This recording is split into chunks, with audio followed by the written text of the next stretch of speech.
Bem, queridos irmãos, hoje o nosso assunto é sobre a constituição do homem, né?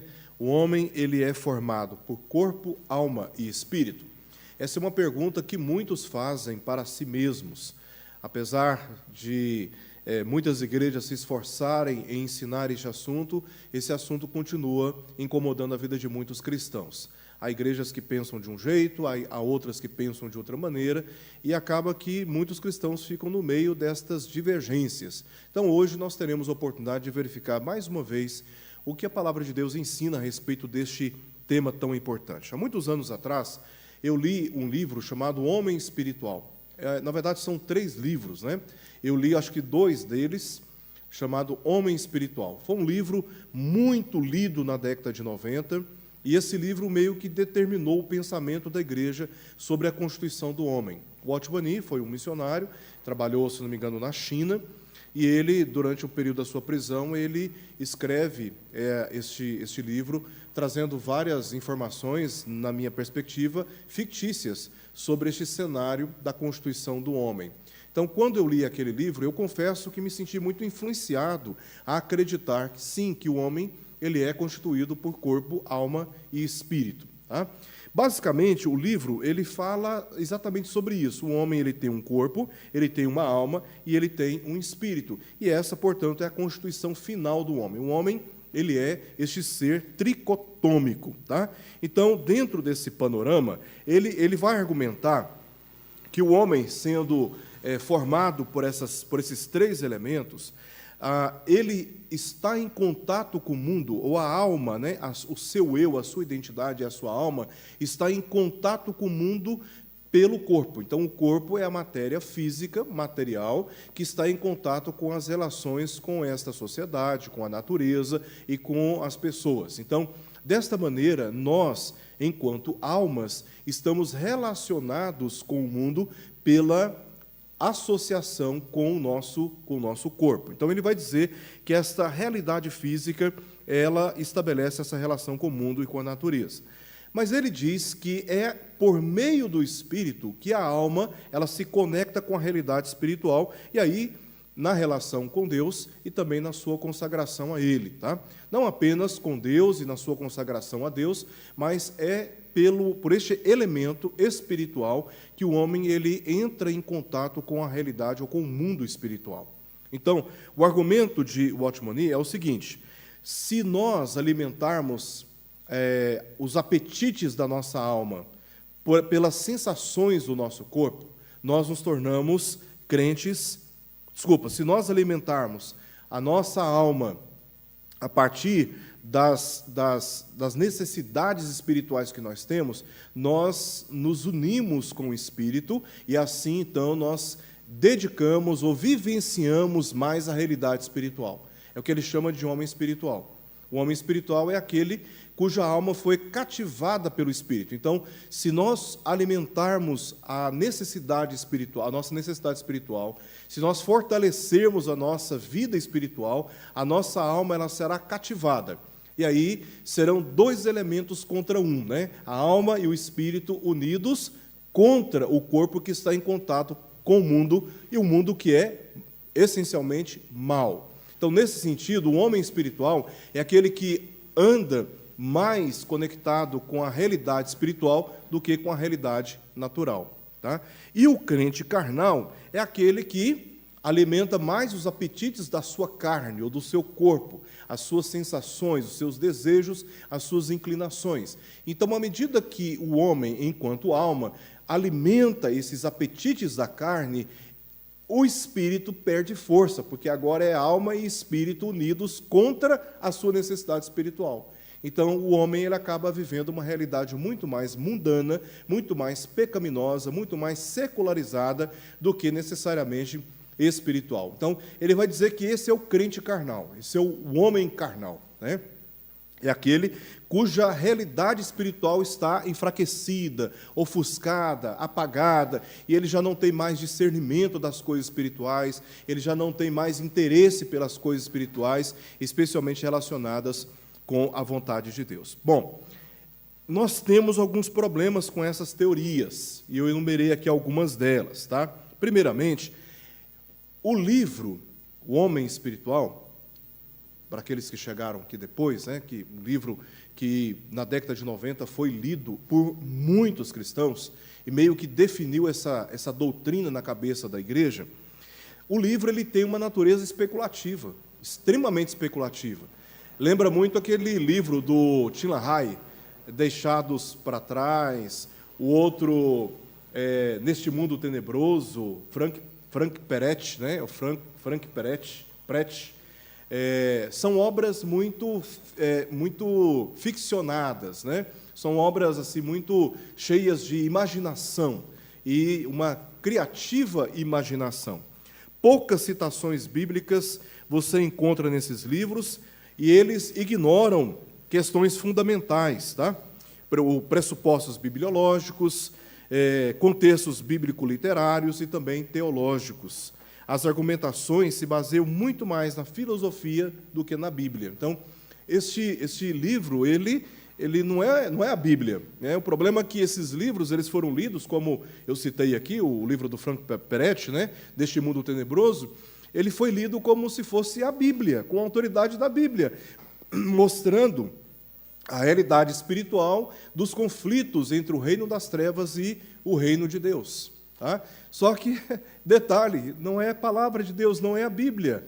É uma obra de ficção, faz parte da imaginação, da capacidade do homem criar cenários e especular realidades que a Bíblia não adentra em detalhes. Então, esse é um problema com essa doutrina baseada neste livro. Segundo, o dualismo pagão está bem presente aqui, como foi ilustrado anteriormente, né? O dualismo ensina a coexistência de princípios antagônicos que pode ser pacífica ou não. Tá? Pode ser pacífica ou não. Nós vimos aqui a alma quando se une ao espírito, aí nós temos uma coexistência pacífica e direcionada e destinada e dirigida para aquilo que é consideravelmente bom. Viver a realidade da consagração a Deus numa realidade espiritual mais sensível. Tá? Mas quando a alma ela se une para alimentar, para atender na sua vontade, no seu desejo, na sua consciência de alimentar os apetites da carne, então o ser espiritual fica enfraquecido e o homem vive muito mais no mundanismo. E aí nós temos uma relação hostil, tá? Entre a carne e o espírito. Então, este conceito pagão propõe a alienação. Quantos que assumiram para si esta confiança não se tornaram crentes alienados? Por quê? Porque não se pode comungar o espiritual e o natural, pois pressupõe que seja essencialmente um puro e o outro ruim, o outro mau. Então, o que é espiritual é essencialmente puro. O que é natural, o que faz parte das relações humanas, em contato com a atual realidade do mundo, isso é essencialmente mal, ruim. Então, nós não podemos comungar com este entendimento, sendo o mundo mal, então nós temos que nos afastar o máximo possível do mundo, para nos consagrar cada vez mais a Deus. É daí que vem esses conceitos, né, de sacro e profano, a oposição da igreja em relação ao mundo. A igreja se torna uma câmara de proteção espiritual, onde muitos acreditam que o crente não pode ter relação com a sociedade de forma geral. Também a diferença ou o antagonismo, a relação não pacífica do espiritual e do material. Isso é muito comum dentro do dualismo grego. E isso que você encontra assim, muito fortemente nesses livros do Watchman Nee. O resultado é o ascetismo irracional e a fragilização do compromisso missionário. Então, a ideia de Jesus recebendo publicanos e pecadores e ainda comendo com eles é um escárnio para aqueles que pensam de acordo com esse pressuposto dualístico em relação à realidade do mundo. Tá? Então, não, aquela ideia do samaritano, né, tocar num homem semi-morto à beira do caminho, aquilo é um escárnio, aquilo é um escândalo, é um motivo de acusações severas, né, contra o cristianismo, contra a vida cristã. Então, aqueles que pensam que tudo o que há no mundo é mal, é ruim, que não há nenhuma beleza fora da igreja, né, que não há nenhuma utilidade fora da religião cristã, eles acabam vivendo assim, meio que se protegendo da sociedade lá fora. E aí como é que fica o compromisso missionário? Porque nós fomos enviados, representados aí pela palavra que Jesus deu aos discípulos em Mateus capítulo 10, enviados para o meio dos lobos. Então, a verdadeira espiritualidade, ela não é provada nos cultos públicos, quando, reunidos com outros crentes, nós entoamos cânticos de louvor a Deus e ouvimos a palavra de Deus num ambiente climatizado, em bancos confortáveis, sem nenhum tipo de perturbação ou de ruído sonoro. A verdadeira espiritualidade é testada na sociedade, é num contato com aquele que pensa em oposição ao nosso pensamento. A verdadeira vida cristã, ela é testada quando, na sociedade, em contato com pagãos, com idólatras, com promíscuos, com aqueles que não afirmam não crer em Deus, e o que nós fazemos, aquilo que nós acreditamos. É aí que nós somos testados. A igreja, ela foi chamada como luz deste mundo. Ela foi chamada para funcionar ou se relacionar com o mundo como um sal que restringe o avanço exponencial do mal na sociedade. Mas aqueles que pensam que devem se proteger do mundo, eles não cumprem esta missão. Eles fazem como os essênios, na época do período interbíblico, né, inclusive nos dias de Jesus, isolados da cidade de Jerusalém, nas cavernas de Qumran. E aí eles ficam numa espiritualidade contemplativa e não missional. Então, esta doutrina tricotômica, a partir daquilo que você lê e conhece neste livro, que se tornou uma referência na década de 90, e definiu, assim, meio que definiu mesmo essa doutrina na mentalidade da igreja, ela produziu um comportamento de ascetismo por parte de muitos crentes, né? Porque a busca, e aí nós não podemos colocar isso sob suspeita, né? Com certeza, muitos cristãos, e até hoje muitos cristãos, eles não querem ser confundidos com aquele que não crê em Deus. Eles querem viver uma vida piedosa, consagrada a Deus. Só não podem se esquecer que todo alimento que nós recebemos de Deus pela sua palavra tem duas finalidades: fortalecer a nossa fé em meio a uma geração pervertida e corrupta, na qual devemos resplandecer como luzeiros do mundo, diz o apóstolo Paulo em Filipenses capítulo 2. Então, há um objetivo de sermos fortalecidos pela palavra de Deus, de sermos agraciados pelas suas misericórdias, para que continuemos cumprindo a nossa missão na sociedade. E esse dualismo pagão, na medida que nós olhamos para a constituição humana, ou mais profundamente para a espiritualidade cristã, ele deve ser abandonado, ele não pode ser admitido. Outro problema nessa teoria é a confusão e multiplicidade do ser que você encontra aqui. Como nós vimos, né, no livro, na ilustração que fizemos no início, esses três elementos: o corpo, a alma e o espírito. Então, essa doutrina antropológica da tricotomia ensina que o homem possui uma constituição neutra, o corpo. O corpo, ele é neutro. E duas entidades distintas, alma e espírito, sendo uma consciente, a alma, e a outra não é consciente. Ela é, na verdade, manipulada pela alma, assim como o corpo é manipulado pela alma. A alma é a identidade do homem, é o ser consciente, a sede da vontade, da emoção, da evolução. Então, sem explicar nessa doutrina que encontramos no livro que eu mencionei, o que ocorre com ambas após a morte. Então, sim, a doutrina tricotomista, ela ensina que existe o corpo como matéria física, mas há duas entidades, uma consciente e outra não. A alma é a consciente, o espírito não.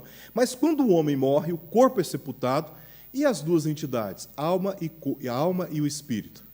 São duas entidades que vão à presença de Deus de mãos dadas? Então, não há uma explicação razoável, plausível, bíblica, para defender a constituição tricotômica do homem após a morte. O assunto, ele só pode ser concebido e mantido por meio da filosofia humana, não pela palavra de Deus. Não pela palavra de Deus. Tá?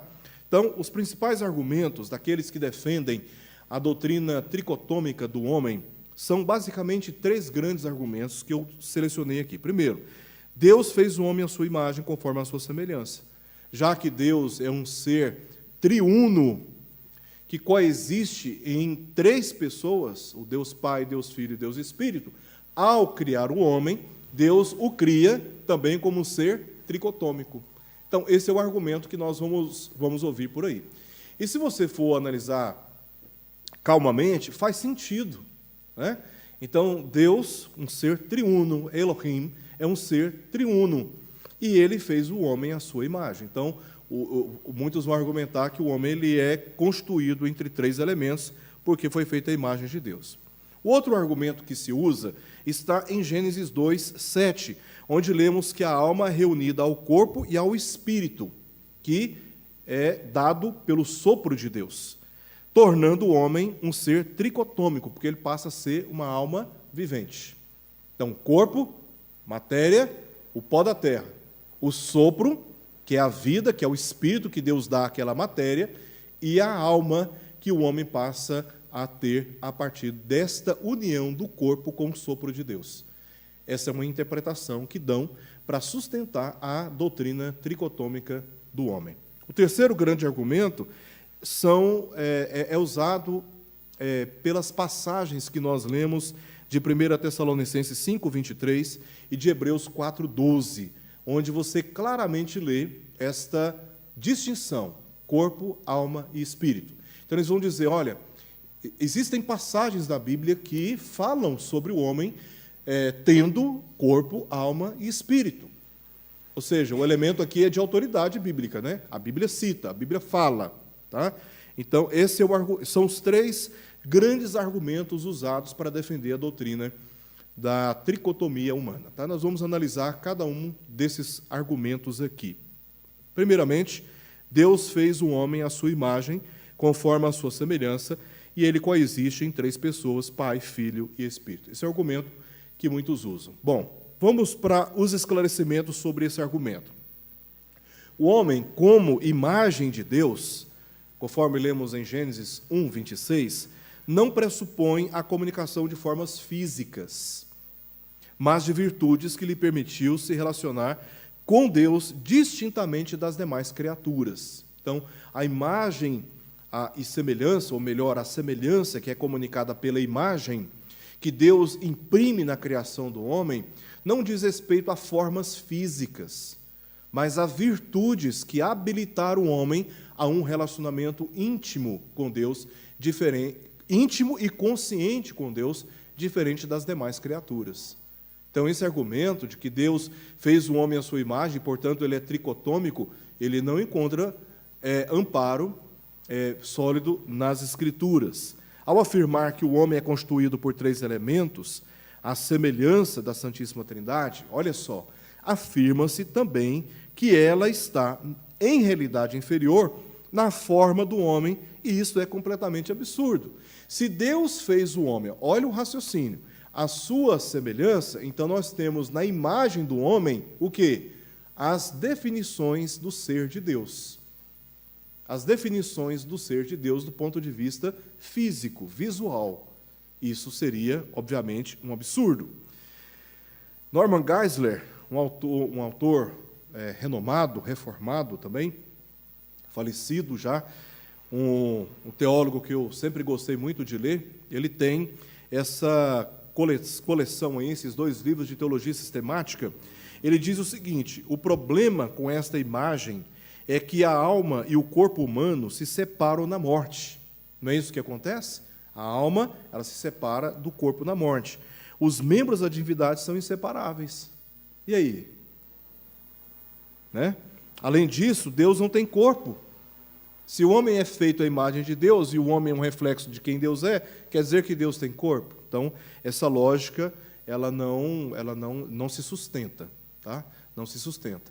Você não pode, aliás, Deus proibiu fazer qualquer imagem a seu respeito. Qualquer imagem a seu respeito. Nenhuma imagem pode conter o eterno conhecimento de quem Deus é. Então, toda imagem é uma ofensa à infinitude do conhecimento do ser de Deus. Deus, ele é, uma das definições teológicas, imenso. E nenhuma imagem pode resumir sequer o ser de Deus. E, portanto, toda imagem feita de Deus, segundo a criatividade humana, é por si só uma ofensa à divindade.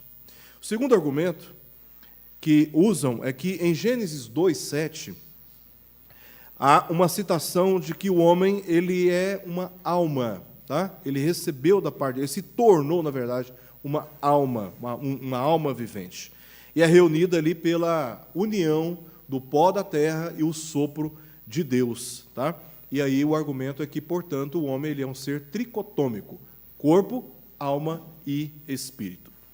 Alguns esclarecimentos. O texto diz assim: então formou o Senhor Deus ao homem do pó da terra e lhe soprou nas narinas o fôlego de vida, e o homem passou a ser alma vivente.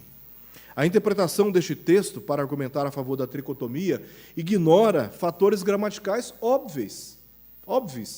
Então, você tem que partir assim para um caminho muito complicado de sustentar depois, porque você tem que ignorar questões gramaticais, né?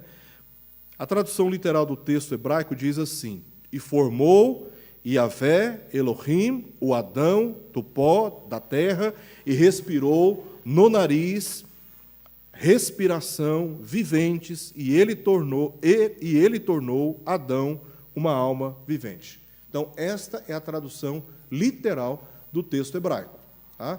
Do texto hebraico. Notemos que o texto indica apenas um elemento físico, o pó da terra. O ato de Deus nele, respirou no nariz, respiração viventes, tá? A tradução aí poderia ser que Deus soprou nas suas narinas, né, fôlegos de vida, e o resultado, então, o elemento, pó da terra, o ato de Deus e o resultado final, ou, é redundante, né? E o resultado. Ele tornou Adão, Deus tornou Adão, uma alma vivente, indicando que um ser completo. Um ser completo. A passagem não indica 3 elementos que constituem o homem, além do pó da terra e da vida doada por Deus, a qual tornou aquele elemento formado por terra em alma vivente. Então, é apenas uma indicação de resultado. O homem, ele se tornou um ser completo. Alma vivente não é um terceiro elemento, é, na verdade, uma definição do homem como elemento físico e espiritual, unidos, formados pelo ato soberano de Deus. Então, gramaticalmente falando, você tem que ignorar questões óbvias, né?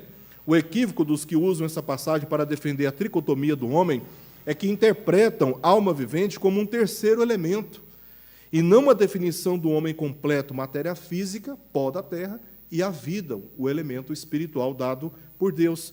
Então, essa interpretação ignora o que é óbvio por aquilo que é obscuro na passagem. Está buscando, né, uma afirmação do texto que não se encontra no texto.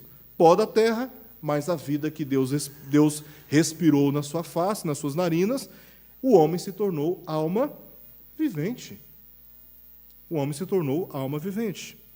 O terceiro argumento é o argumento de que passagens bíblicas como 1 Tessalonicenses 5:23 e Hebreus 4:12 indicam claramente que no corpo humano habitam alma e espírito. Então, corpo, alma e espírito. Será? Embora alguns usem essas passagens para argumentar a favor da constituição humana em 3 elementos, elas não provam isso. Elas não provam isso, tá? Também é necessário verificar outras passagens que falam da constituição humana, por considerarmos que as Escrituras estão organicamente unidas e nelas não há erro, visto que são a verdade de Deus e Deus não mente. Então, se você diz assim, não, essas passagens, elas sustentam a doutrina, a verdade, de que o homem é formado por corpo, alma e espírito. Tá?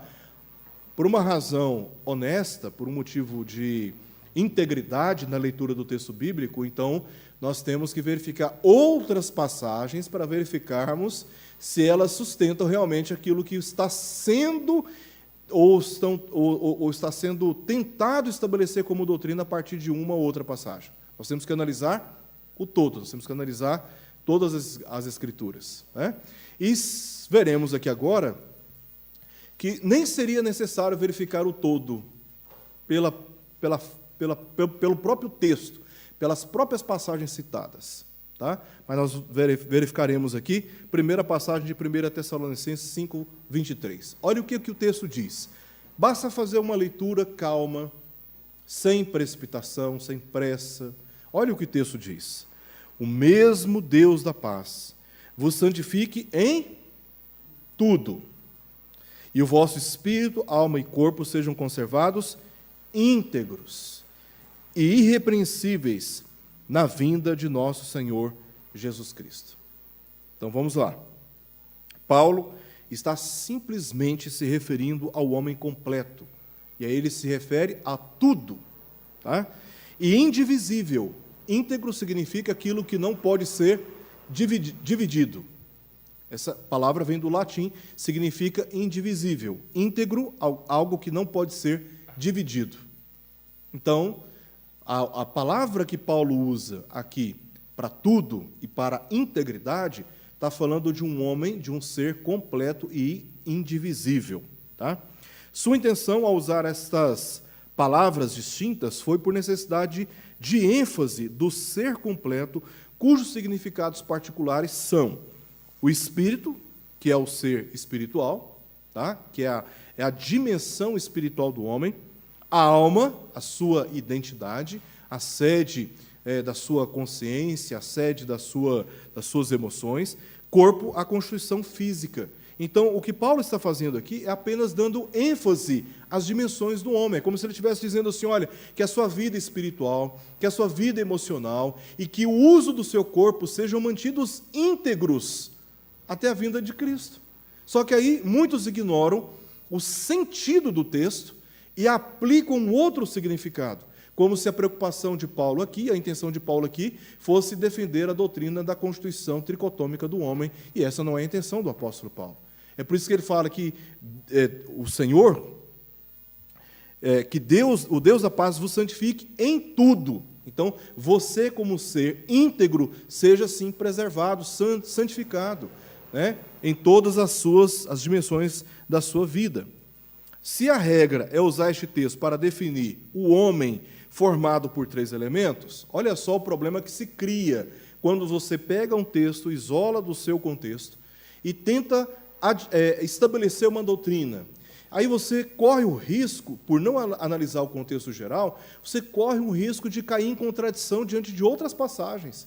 Se você usa essa passagem para dizer, não, Paulo está afirmando que o homem ele é divisível em 3 elementos, então, olha o que a gente faz com a passagem de Mateus 22, 37 e de Lucas 10, 27, que falam também de coração, força e entendimento.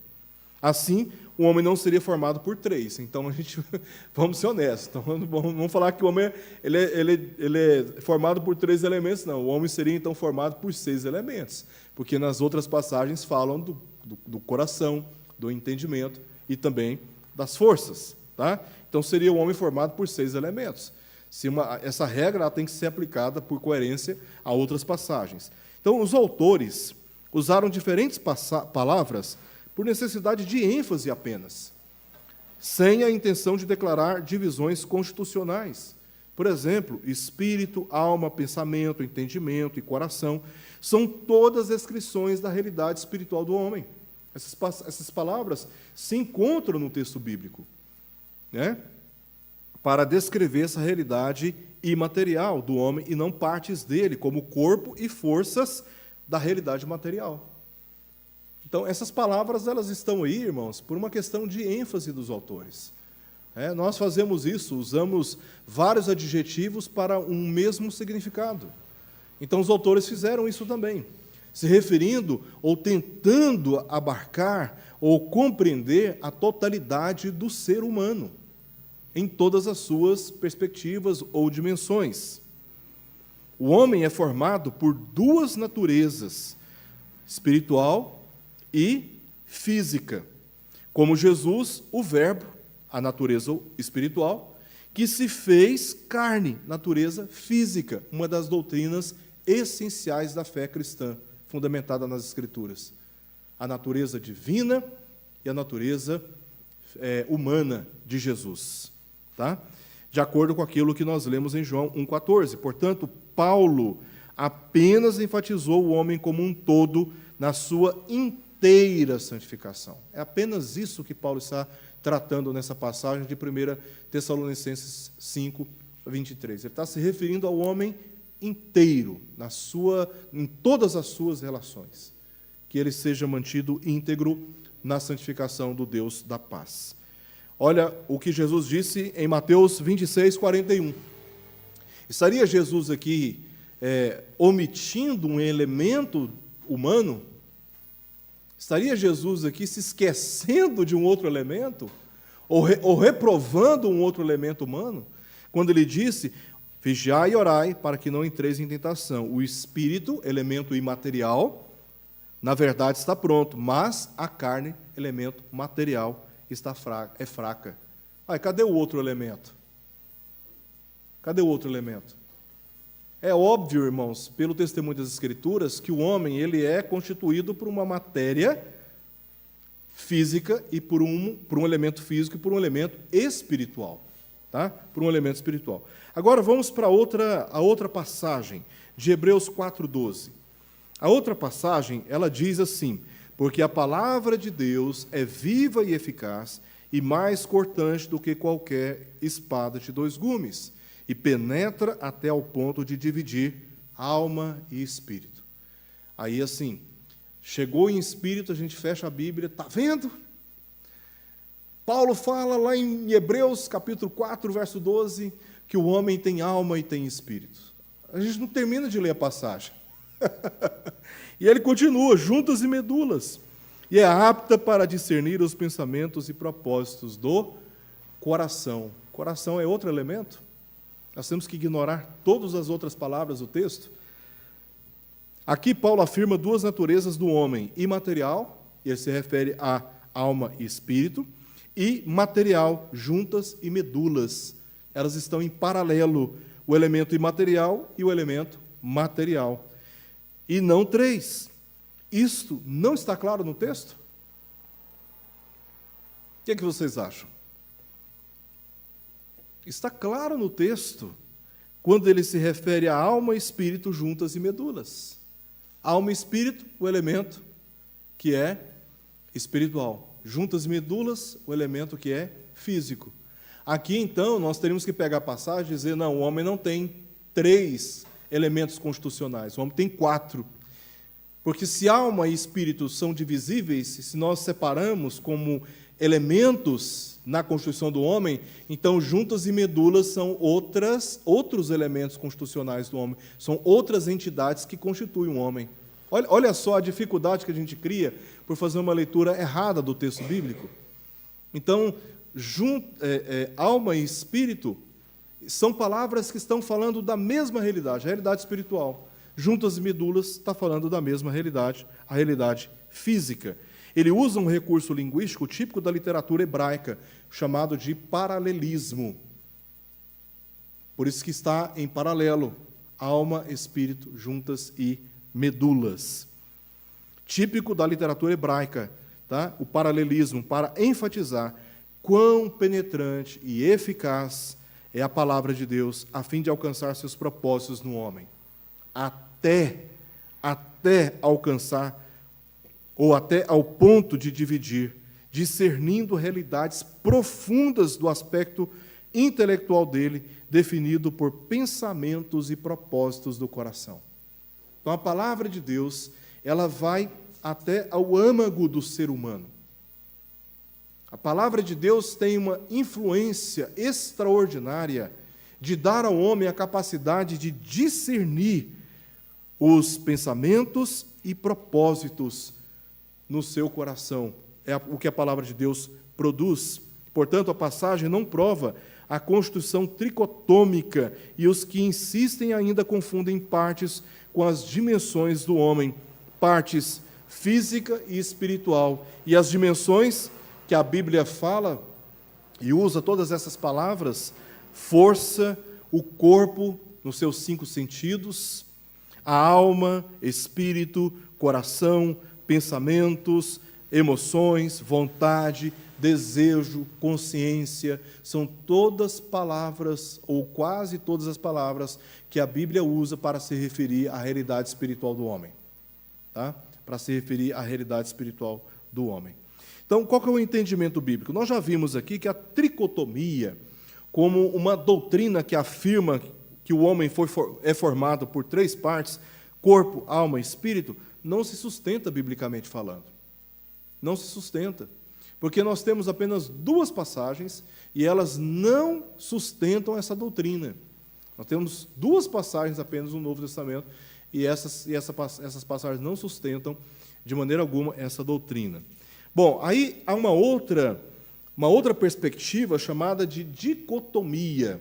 A dicotomia, ela ensina que o homem é formado por 2 partes, material e espiritual. Tá? O corpo, por um lado, a alma, às vezes chamado de espírito, às vezes chamado de coração, por outro lado, que é essa dimensão espiritual ou a referência à sua natureza espiritual, tá? A sua realidade espiritual, melhor dizendo. Tá? Então, esta doutrina ela é admitida muitas vezes e ela é referida muitas vezes a uma doutrina bíblica que nós acreditamos. Nós afirmamos isso inúmeras vezes. Nós não cremos na doutrina da tricotomia do homem. Nós cremos na doutrina da dicotomia do homem. Mas, muitas vezes, não medimos a profundidade desse conceito. Na realidade, o que nós precisamos afirmar e o que precisamos nos apegar é em um conceito um pouco mais profundo ou um pouco mais claro, biblicamente falando, que é conhecido na teologia de ilomorfismo ou monismo. O que esse conceito ensina? Que o homem é formado por uma parte constituída por corpo e alma ou espírito. Tá? Então, os elementos, eles formam um único ser. A dicotomia, ela meio que divide o homem. Então, o monismo, ele ensina o homem, ou ele ensina que o homem ele é um ser íntegro, indivisível. Tá? Então, esse é o entendimento bíblico que nós acreditamos. Tá? O ilomorfismo é uma palavra que tem origem grega. A palavra ilo se refere à matéria e morphos se refere à forma, ou seja, uma só forma, uma só constituição. E o monismo vem da palavra grega monos, que significa único. Então, nós podemos nos referir a esse entendimento bíblico usando uma palavra ou outra palavra. O que queremos dizer, no tocante à doutrina antropológica do homem, é que o homem ele é um ser íntegro, constituído por um elemento material e espiritual. Este conceito ensina uma interconexão tão profunda que é demonstrada como uma só realidade. Um exemplo disso que nós temos, o Deus triuno. Um único Deus que coexiste entre 3 pessoas, contudo, como a Bíblia trata a Santíssima Trindade, como um único Deus. Quando Moisés escreve o livro de Gênesis, ele descreve a união do homem e a mulher como uma só carne. Uma só carne. Tá? Também nós lemos em 1 Coríntios 12 e também no verso 20, que os diversos membros da igreja constituem um só corpo, o corpo de Cristo. Veja, há diversidade, há distinções, mas essas distinções, elas se diluem, elas se dissipam pela unidade, pela força da unidade. É um só corpo, o corpo de Cristo. Assim como a dualidade do corpo e espírito como uma só identidade. Isso é importante para nós entendermos. Em Gênesis 2:7, um texto que é lido e é aplicado de forma equivocada para defender a doutrina tricotômica do homem, diz: então formou o Senhor Deus ao homem do pó da terra e lhe soprou nas narinas o fôlego de vida, e o homem passou a ser alma vivente. É um ser só. Não são duas entidades. É um ser só, descrito como alma vivente. E do ponto de vista do hebraico, a tradução literal significa: se tornou o homem um ser vivente. O ser vivente aqui são as palavras nefesh, shai, em hebraico. Nefesh você pode traduzir como alma, mas você também pode traduzir como ser. Tá? E shai, que é a vida. Então, é um ser vivente, ou uma alma vivente. Você pode tanto traduzir como alma vivente, como foi a opção do tradutor, como você poderia também traduzir por ser vivente. E faz, talvez, mais relação nos ajuda a compreender melhor o que o texto está dizendo, a tradução ser vivente. Então, do pó da terra, Deus sopra o fôlego de vida nas suas narinas e o homem se torna um ser vivente. Tá? A unidade completa do pó da terra, a matéria, e o sopro, a vida, formaram um ser vivo. Por essa razão, Paulo disse que a alma sem corpo, ela está nua e incompleta, lá em 2 Coríntios capítulo 5, versos 4 e 5, e que a promessa da ressurreição encontra seu propósito no fato do corpo e a alma estarem separados pela morte. Por isso que a promessa da ressurreição, ela tem sentido para nós. É porque na morte, o nosso corpo ele é separado da nossa realidade, nós somos seres espirituais. Tá? Você pode se referir à alma, você pode se referir ao espírito. A ideia que o texto bíblico nos dá é que nós somos seres espirituais e estamos alojados em um corpo. A morte nos separa do nosso tabernáculo, que Paulo menciona. Tá? Mas quando Cristo vier, seremos revestidos da incorruptibilidade. Nós seremos revestidos por um novo corpo. Então, na morte, nossa alma fica desnuda, mas nós seremos revestidos por aquele que é, pelo nosso tabernáculo, que é incorruptível, que é eterno. Transformados, o nosso corpo será transformado à semelhança do corpo de Cristo. Por isso que a promessa da ressurreição faz sentido, porque quando morremos, vamos à presença de Deus e aguardamos a ressurreição dos nossos corpos e então seremos íntegros novamente na presença de Deus para todo sempre.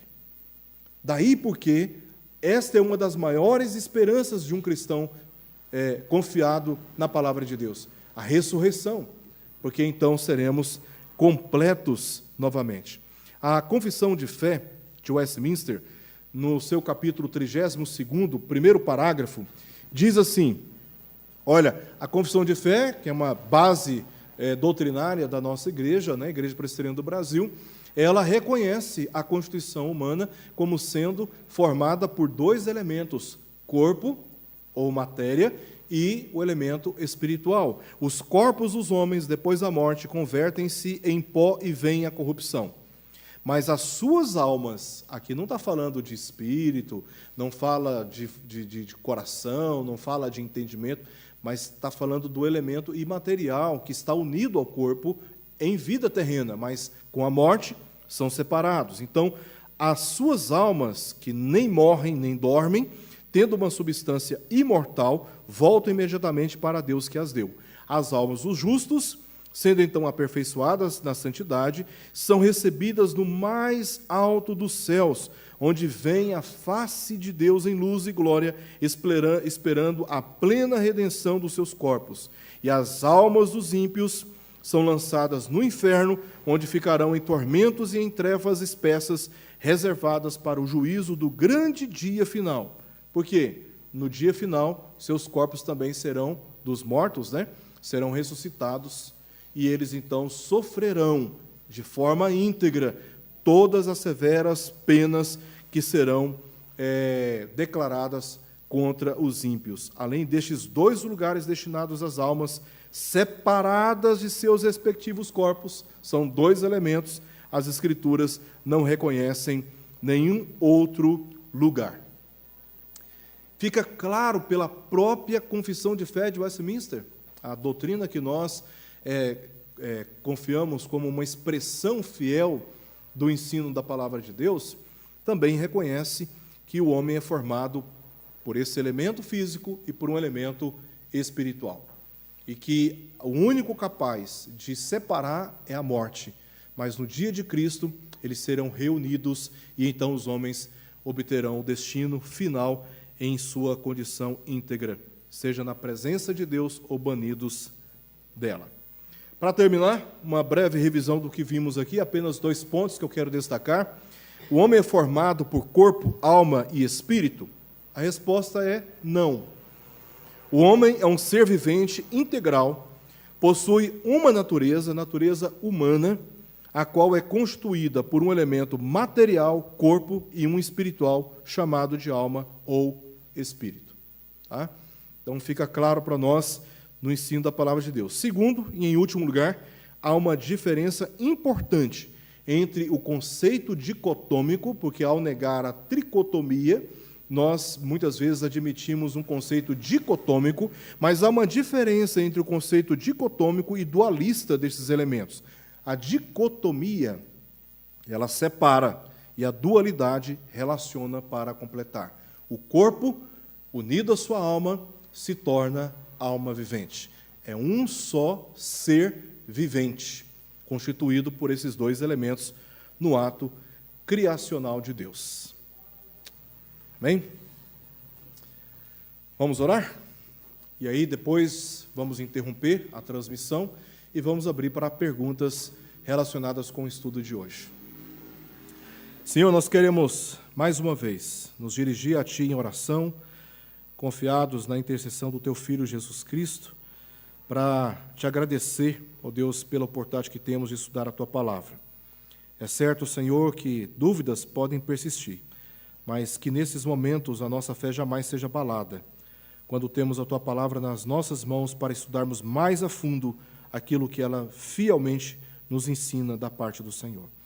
E que o Senhor mantenha os nossos pés firmes no caminho da santidade, mantendo, Senhor, a nossa vida espiritual e física, ó Deus, santificados na Tua presença, até que seja dia perfeito. Essa, Senhor, é a nossa súplica na Tua presença e oramos assim em nome de Jesus. Amém.